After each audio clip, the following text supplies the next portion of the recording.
Uang hasil saweran di Kalimantan berserakan, Dinar Kendi pamer. Dinar Kendi masih memperlihatkan melanjutkan aktivitasnya menjadi seorang DJ. Bahkan melalui Instagram pribadinya, Dinar Kendi mengaku baru pulang dari Tarakan, Kalimantan setelah diundang menjadi DJ. Dia memamerkan uang hasil sawerannya dalam semalam di media sosial. Tampak uang tersebut berserakan begitu banyak di kasur hotel tempat tidur Dinar Kendi. "Nih uang saweran semalam, dapat es kardus," kata Dinar Kendi. Dinar seolah ingin membuktikan bahwa dirinya menjadi kekasih Ko-Apex bukan karena kekayaan pengusaha asal Jambi itu. "Maaf ya, bukan mau sombong, cuma fakta doang," kata Dinar Kendi. Dinar lantas meminta asistennya bernama Ajay untuk menghitung uang saweran Dinar Kendi tersebut. "Ngapain Cik Iroh?" tanya Dinar Kendi. "Menghitung saweran semalam," jawab Ajay. "Coba hitung," sahut Dinar Kendi.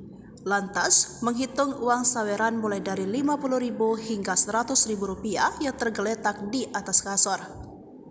Hingga uang yang dihitung tersebut sampai dengan 43 juta rupiah. "Nanti bisa syok, hati-hati ya," kata Ajay. "Ini dari saweran doang ya, soalnya dia main gadon, dari gadonnya nggak dapat segitu," kata Dinar Kendi.